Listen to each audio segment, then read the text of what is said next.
feel the team is shaping up for next week's test? I guess it's a pretty short build-up, isn't it? Just the one game. How do you feel? Yeah, I think obviously we feel pretty good. I mean, from what we saw in the first innings, it's exactly what we wanted to see from the batters. We've had some good prep in the nets. You know, we've been here for over a week now. We've had some good sessions put in, and a couple of the guys were actually playing a couple of games back home. So, yeah, I think we just needed to get out in the middle here and actually see what we can do, but it's shaping up pretty nicely, to be honest. Would you like to bowl the Gabba, mate? It's been a fast bowler's dream to bowl the Gabba in Perth and places like that.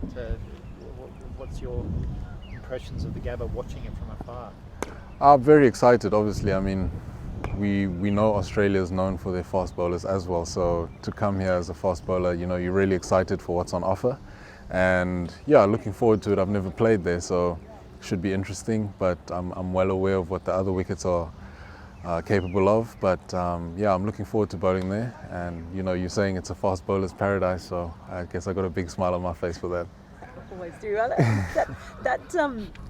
First with the new ball, particularly with you and Kakiso, were pretty incisive. And then they kind of had a period where they got away a little bit. So what did you guys take from that? So obviously with the new ball, you know, you want to make early inroads as early as possible, and that's what we were able to do today. And you know, the period where they do get away from you, you know, I think that's Test cricket, you know, just absorbing pressure and then obviously putting it back on us.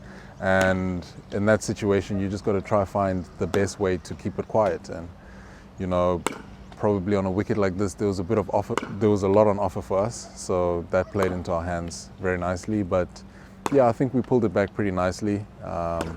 Maybe a few guys were a bit rusty, but I think those cobwebs are gone now. So yeah, looking forward to the second innings of bowling as well. And seeing the tail blasted out by Coetzee there at the end, those 3 wickets. Yeah.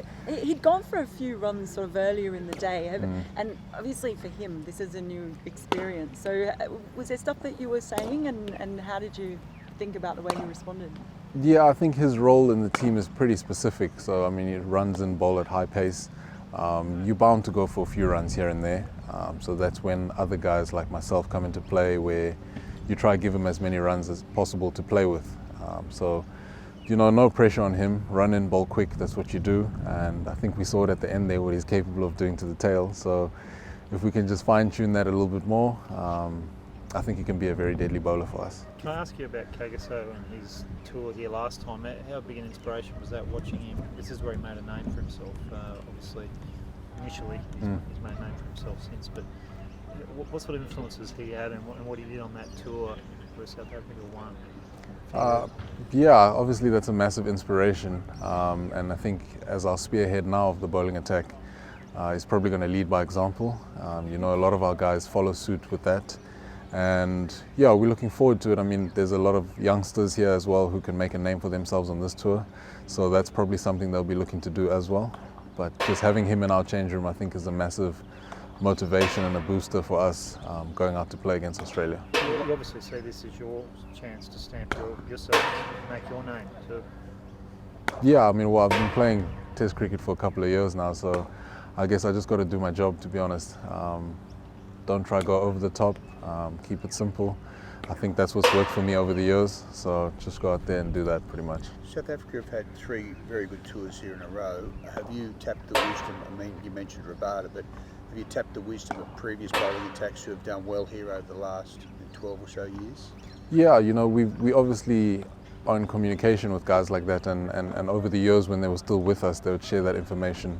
It's always no, we haven't spoken to them recently, but you know, those guys are always willing to take a phone call from us. So I think what we want to do at the moment is work with what we have here. You know, we've got guys that have played in Australia. They've experienced these conditions. You know, our captain has probably had plenty of tours around the world, so he's well aware of what is on offer for us. We're going to use that first. I think any information outside of that we'll probably use if things aren't going as well. But I think, yeah, I think we're pretty well prepared for what we're about to face and what's to come ahead.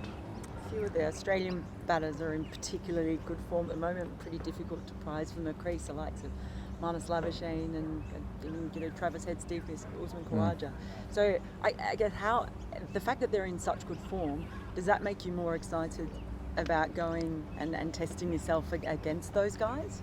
I think that's the beauty of the game. I mean, Test cricket it's not supposed to be easy. So with guys in good form, I mean, well done to them. But I mean, we still also going to go out there and bowl as well. You land the balls in the right areas, anything can happen. So yeah, it's exciting knowing that guys are having their purple patches, just as we get here.